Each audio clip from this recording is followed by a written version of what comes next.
Well, I've been working on the play for the last 4 years, collecting stories from people that have experienced domestic abuse.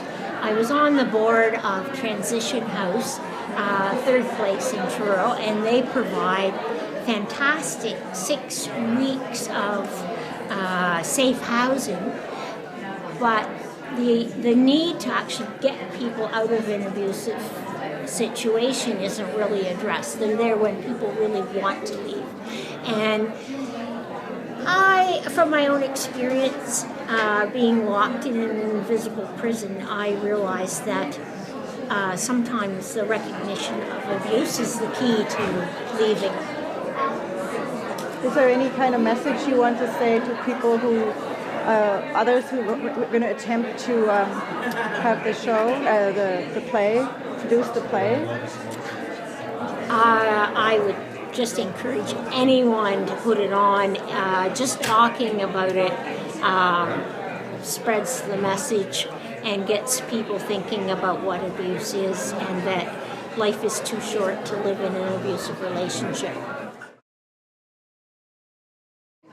Well, one thing that stood out for my friend and I was in a fair number of the monologues how insidious the abuse was. And it started very, very subtly and seemed to be almost what was passed off as everyday things. And it had really become very entrenched before the victim was realizing there's something wrong, and then the prison or the entrapment of not seeing a way out of it. I guess the other point we discussed as we left was looking at the victims go in several directions. You've got to also be concerned with the perpetrator and wonder what brought that person to that point in their life. And I think we have to be left with the heart for them too, and wonder how can we heal them. I found out about it through an ad in the paper, the local paper, Truro Daily News. Okay, great. And I know Joy for years. I've known her through her painting. I'm a writer and whatnot, so I've known her for a long time. So I was very keen to come and see her play because I wanted to support her play. But I enjoyed it from the aspect of the artistry of it. Just the techniques in the dialogues that were presented, how with only a short dialogue she could convey so much.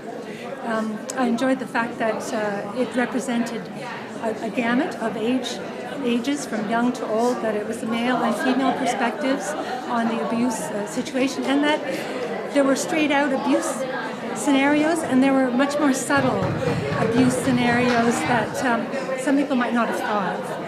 Also, I think it was valuable for young people to see this because, or for people of any age really, to see this because it would just make you more aware of the potential for an abusive relationship to occur. I myself found myself thinking at the end of it, just that I would probably think a little more carefully about relationships in general, in terms of even in the workplace or, with people that you socialize with, just because some of those could contain aspects of abuse that I might not have been aware of before. So I think it was very valuable. So what are my hopes for the play?